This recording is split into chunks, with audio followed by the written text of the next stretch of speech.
नमस्कार फ्रेंड, मैं पंकज कुमार और आप देख रहे हैं मेरे YouTube channel loops and world. तो आज हम पढ़ने वाले हैं तरंगों के गुण यानी प्रॉपर्टी ऑफ वेव। ठीक है। तो इसके पहले जो हम लोग टॉपिक पढ़े थे उसमें पढ़े थे तरंग के बारे में और मैकेनिकल तरंग के बारे में, अनुप्रस्थ तरंग और अनुदैर्घ्य तरंग के बारे में पढ़े। ठीक है। तो आज हम पढ़ने वाले हैं जो होते हैं तरंग के जो गुण होते हैं, जैसे तरंगधारी, आवर्तकाल, आयाम, ये जो होते हैं इसके बारे में हम पढ़ेंगे, क्योंकि ये बहुत ज़रूरी है। इसके बारे में जानेंगे तभी तो चैप्टर को हम आगे बढ़ाएंगे। ठीक है। तो चलिए वीडियो को स्टार्ट करते हैं। तो आज का जो टॉपिक है वो है तरंगों के गुण।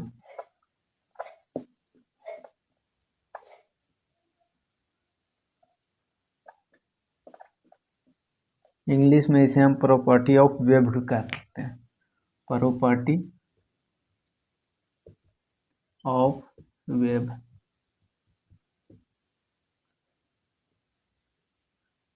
ठीक है। तो तरंग के बारे में तो जान ही गए थे हम लोग पिछले चैप्टर में, फिर भी बता देते हैं। चलिए डायग्राम पहले बना लेते हैं। ठीक है।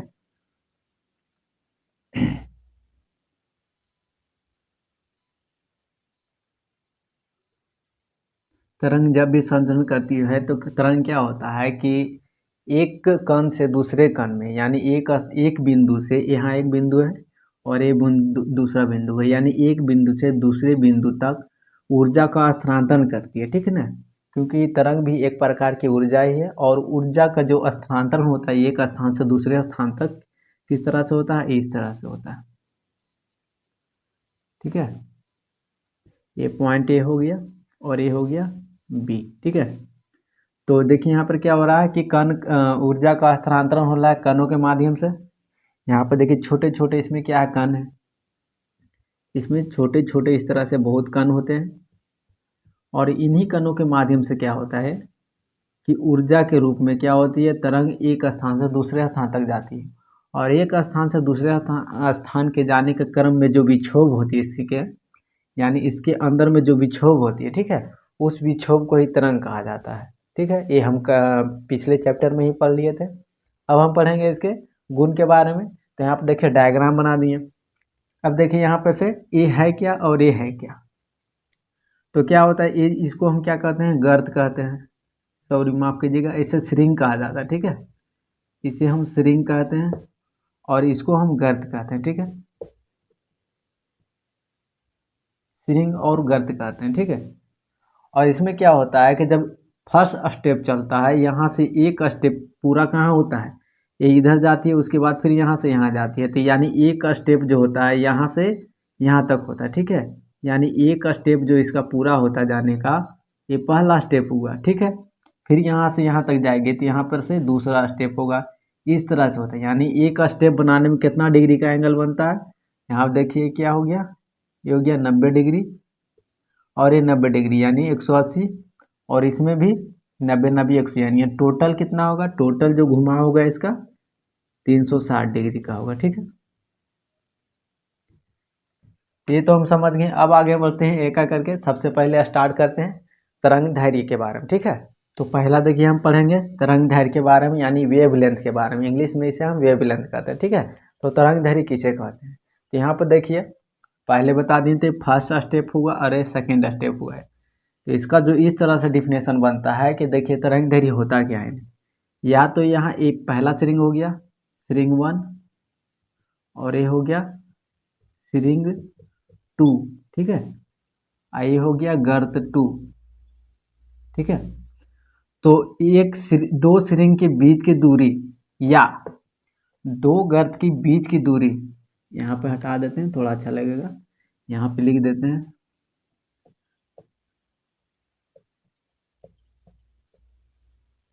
टोटल 360 डिग्री रोटेट करती है। ठीक है ना, रोटेट। अब देखिए समझते हैं तरंग दैर्घ्य के बारे में, यानी दो श्रृंगों की मध्य की दूरी। ठीक है। यहाँ से जो यहाँ तक की दूरी है, ठीक है, इस दूरी को तरंग दैर्घ्य कहा जाता है। यानी दो श्रृंगों के बीच की दूरी को ही तरंग दैर्घ्य कहा जाता है। ठीक है। या इसे ये भी हो सकता है, यहाँ पे देखिए ये जो है गर्त, गर्त यानी दो गर्तों के बीच की दूरी को भी, दो गर्तों के बीच की दूरी को भी तरंग दैर्घ्य कह सकते हैं। ऐसा इस तरह से डायरेक्ट इसका डिफिनेशन बन सकता है कि दो सुरंगों के मध्य की दूरी या दो गर्तों की बीच की दूरी को हम तरंग दैर्घ्य कहते हैं। ठीक है, तो तरंग दैर्घ्य का मात्रक क्या होता है, यहाँ पे लिख देते हैं, दो सुरंगों या दो गर्तों की बीच की दूरी। ठीक है, बीच की दूरी यानी दो सुरंग या दो गर्तों के बीच की दूरी ही को क्या कहा जाता है, यह क्या हो गया, तरंग दैर्घ्य। तरंग दैर्घ्य कहा जाता है। तरंग दैर्घ्य का जो मात्रक होता है वो क्या होता है, एंगस्ट्रम होता है। इसका इकाई यहाँ पे लिख देते हैं, मात्रक क्या होता है इसे, ये होता है एंगस्ट्रम। और रह गई बात इसे डिनोट करने की, तो किस अक्षर से इसे, यहाँ इस तरह से हम इसको डिनोट करते हैं। ठीक है, डिनोट करने का रहेगा तो इस तरह से हम इसे डिनोट कर सकते हैं। मात्रक हो गया एंगस्ट्रम, और डिनोट करने का तो ऐसे इस अंक के द्वारा डिनोट कर सकते हैं। और ये समझ गए, दो सुरंगों या दो गर्तों के बीच की दूरी को ही ये तरंग दैर्घ्य कहा जाता है। ठीक है, अब आगे बढ़ते हैं सेकेंड में। दूसरा जो स्टेप है यहाँ पर लेते हैं आवृत्ति। इंग्लिश में इसे हम फ्रीक्वेंसी कहते हैं। ठीक है, फ्रीक्वेंसी।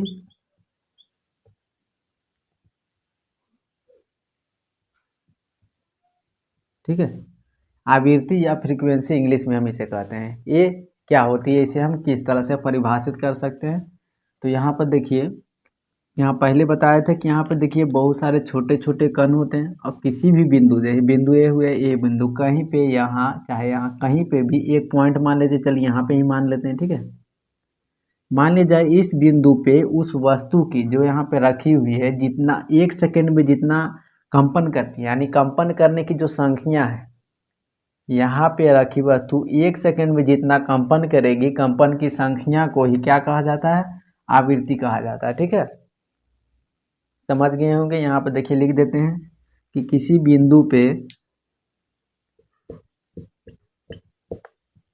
किसी बिंदु पे एक सेकेंड में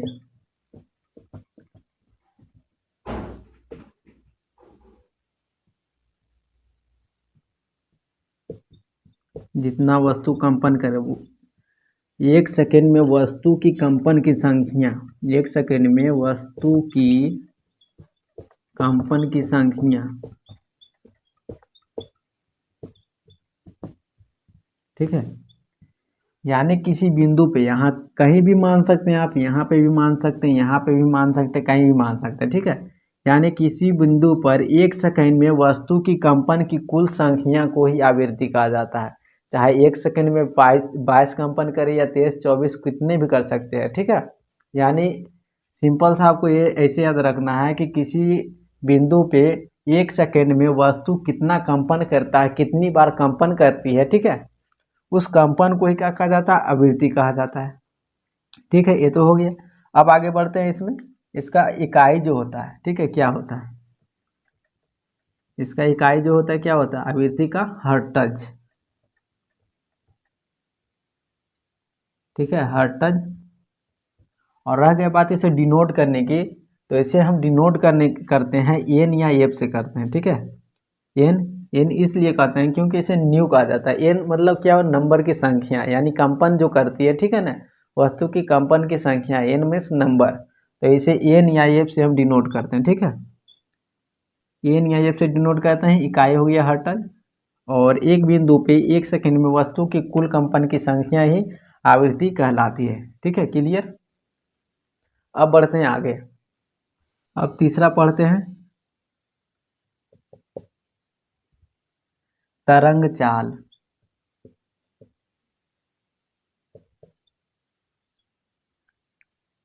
इंग्लिश में वेव स्पीड बोल सकते हैं। ठीक है,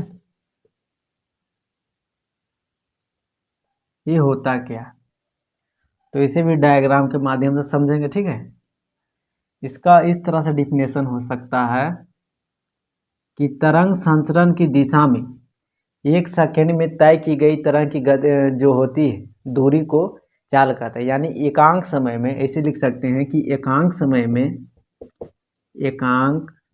में तय की गई दूरी को तरंग द्वारा लिख देते हैं यहाँ पे, क्योंकि वेव हम लोग पढ़ रहे हैं। तरंग के द्वारा तय की गई दूरी को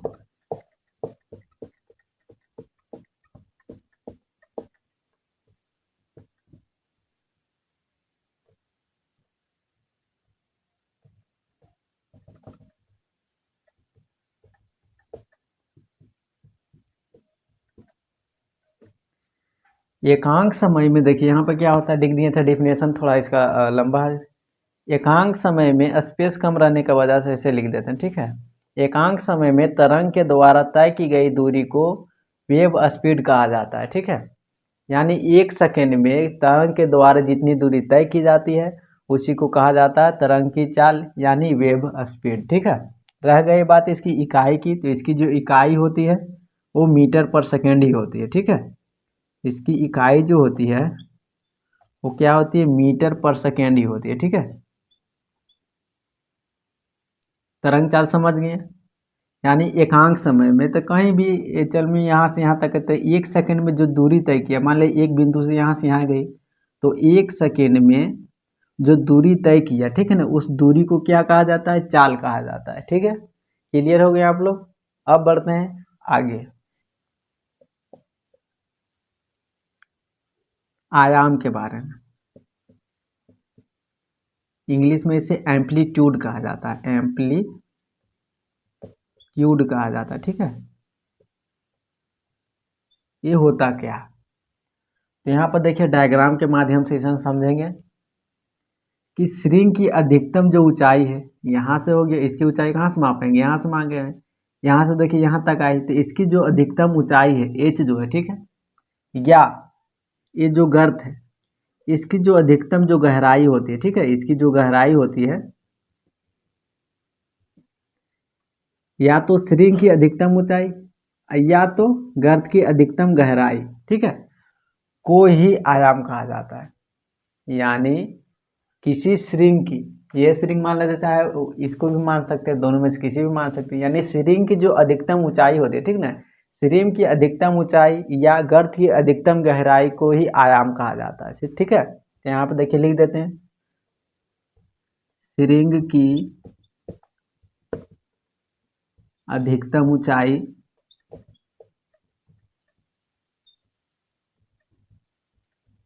या गर्त की अधिकतम गहराई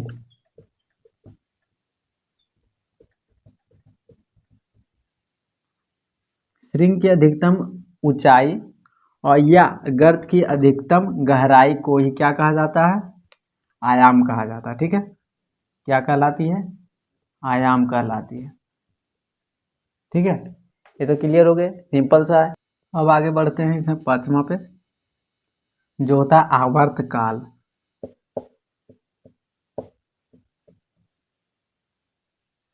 ठीक है, आवर्त काल।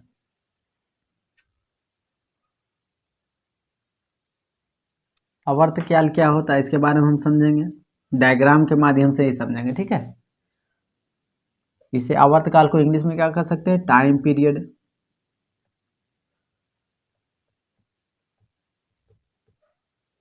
इंग्लिश में टाइम पीरियड कर सकते हैं, ठीक है। तो आवर्त काल देखिए यहाँ पे डायग्राम के माध्यम से हम लोग समझेंगे, ठीक है। तो देखिए आवर्त काल क्या होता है, कि आवर्त काल उसे कहते हैं जहाँ पे क्या होता है कि देखिए मान ली जाए यहाँ पे एक बिंदु है, ठीक है।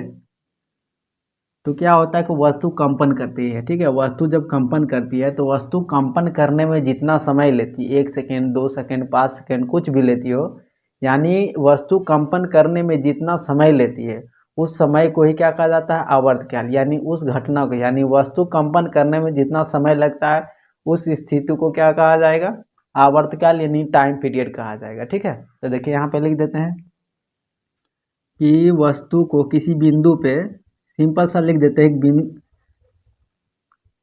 वस्तु को कंपन करने में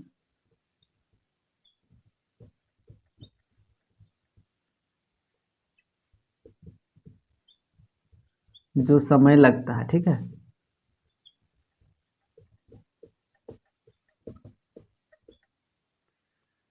यानी किसी वस्तु को कंपन करने में जो समय लगता है उस समय को क्या कहा जाता है, टाइम पीरियड यानी आवर्त काल कहा जाता है, ठीक है, आवर्त काल कहा जाता है। सिंपल सा आप लोग समझ गए होंगे। यानी किसी वस्तु को एक बार कंपन करने में जितना समय लगता है उस समय को ही क्या कहा जाता है, टाइम पीरियड कहा जाता है, ठीक है, क्लियर। तो कल हम लोग पढ़े थे अनुप्रस्थ तरंग के बारे में और अनुदैर्ध्य तरंग के बारे में, ठीक है। तो आज हम उनके बारे में पढ़ेंगे, अनुप्रस्थ तरंग में जो चाल होती है, ठीक है, और अनुदैर्ध्य तरंग की जो चाल होती है उसके बारे में हम पढ़ेंगे, ठीक है। तो देखिए यहाँ पे अनुप्रस्थ तरंग में जो चाल निकालने का जो सिस्टम है, विधि है, वो हम पढ़ेंगे। तो इसे हम डायग्राम के माध्यम से पढ़ने की कोशिश करेंगे। जैसे मान लीजिए यहाँ पे कोई एक पोल है, ठीक है, या खंभा है, चलिए पोल या खंभा कुछ भी मान सकते हैं, और यहाँ पे क्या है, एक रस्सी है बंधी हुई, और यहाँ पर एक कोई व्यक्ति है जो इसको पकड़ के खींच रहा है, ठीक है, ये क्या कर रहा है, पकड़ के इसको खींच रहा है। जब हम किसी वस्तु को या रस्सी को जब आप खींचेंगे इस तरह से, तो क्या होगा, इसमें एक टेंशन पैदा होता है जिसे हम तनाव कहते हैं हिंदी में, ठीक है ना। तो यहाँ पर क्या पैदा हो रही है, यहाँ पर टी बराबर क्या होगा, टेंशन, यहाँ पे लिख देते हैं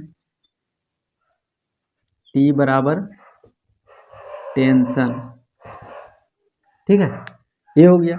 और दूसरा में क्या हो गया कि पृथ्वी पे जितने भी वस्तुएं हैं, ठीक है ना, जितनी भी वस्तुएं हैं सभी में द्रव्यमान होते हैं। जैसे मान लीजिए मार्कर है, इसमें भी द्रव्यमान है, ठीक है, संसार में जितने भी वस्तुएं सभी में मूलतः द्रव्यमान होता ही है, ठीक है। तो इस राशि का जो द्रव्यमान है इसका लंबाई के अनुदिश में है, तो यहाँ पर क्या होगा, मास होगा, मास यानी एम बराबर क्या हो जाएगा, मास यानी द्रव्यमान, ठीक है। यहाँ पर देखिए लिख दिए ताकि आप अच्छा से ध्यान में रखें, टी बराबर टेंशन, एम बराबर मास। जब ये दोनों आपस में रिलेशन बनाती है, आपस में संबंध बनाती है, तो इसका अनुप्रस्थ तरंग में जो चाल होती है इसे निकालने का विधि देखिए क्या होगा। चाल बराबर क्या होगा, भी यानी भी बराबर क्या होगा, वेलोसिटी यानी गति, तो भी equal to T upon under root M, ठीक है। इस तरह से हम निकाल सकते हैं। इसका अगर मान दे दिया जाएगा, टी बराबर मान लीजिए 5 दिया जाएगा, कुछ भी, चलिए टी बराबर यहाँ पर मान लेते हैं 20 है, ठीक है, अपॉन एम बराबर रूट में मान लेते हैं यहाँ पे 4 मान लेते हैं। इसको हल करके हम निकाल सकते हैं, ठीक है।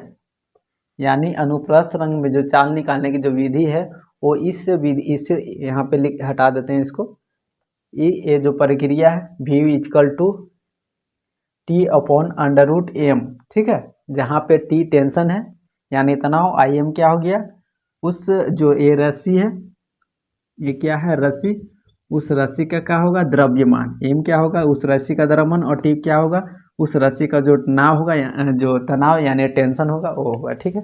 तो ये हम समझ गए हैं अनुप्रस्थ तरंग में चाल। अब आगे बढ़ते हैं अनुदैर्ध्य तरंग में चाल, ठीक है। तो अगला देखिए यहाँ पे अनुदैर्ध्य तरंग में चाल के बारे में पढ़ेंगे, ठीक है ना। हम लोग पहले पढ़े के कि जो यांत्रिक जो तरंग होते हैं, ठीक है ना, उनके लिए माध्यम की आवश्यकता होती है, और जो अयांत्रिक होते हैं यानी विद्युत चुम्बकीय तरंग होते हैं उनको किसी भी माध्यम की ज़रूरत नहीं पड़ती, ठीक है ना। तो माध्यम के बारे में क्या क्या हम लोग पढ़े थे, ठोस द्रव व गैस में, ठीक है। तो किसी में भी ये प्रक्रिया को अप्लाई कर सकते हैं, उसे हम निकाल सकते हैं, ठीक है। चलिए हम गैस में निकालते हैं। तो अगर मान लीजिए कोई गैस में तरंग संचरण कर रही है, तरंग गुजर रही है, ठीक है ना, तो इसका सूत्र किस तरह से बनेगा, तो इसका जो होता है भी अपॉन भी, माफ कीजिएगा, भी equal to under root P by upon यहाँ पे डी हो जाएगा, ठीक है। इसका जो सूत्र होता है, निकालने का जो तरीका होता है चाल निकालने का, ए विधि होता है, ठीक है ना। जहाँ पे पी क्या होता है, ये क्या होता है, गैसों का जो प्रारंभिक दाब होता है, ठीक है ना। पी से क्या हो गया, प्रेशर, और किस में संचित कर रहे हैं, तो गैस में कर रहे हैं, क्योंकि पहले ही बता देते हम लोग गैस में अप्लाई करके इसको देखेंगे, ठीक है ना। यहाँ पे पी क्या हो गया, गैसों का प्रारंभिक दाब हो गया, और डी क्या हो गया, उस जहाँ पे द्रव्यमान होती है, ठीक है ना। पहले बता देते हैं कि संसार में जितने भी वस्तु हैं सभी में जो द्रव्यमान है निहित रूप से रहते हैं, ठीक है। तो ये क्या हो गया, डी से डेंसिटी यानी घनत्व हो गया, ठीक है ना, यानी उसका जो डेंसिटी होता है। तो इस तरह से हम निकाल सकते हैं, ठीक है। या अगर कहीं पे अगर सॉलिड रहा या लिक्विड रहा तो बस गैस के जगह पे उसे हम क्या रख सकते हैं, लिक्विड या सॉलिड रख सकते हैं, ठीक है। तो इतना सारा था तरंगों के प्रमुख जो गुण होते हैं उसके बारे में हम लोग पढ़े थे, ठीक है। आशा करते हैं आप लोगों को यह वीडियो अच्छी लगी हो। अगर आपको अच्छी लगी हो तो हमारे वीडियो को लाइक ज़रूर करें और चैनल को सब्सक्राइब करना ना भूलें, ठीक है।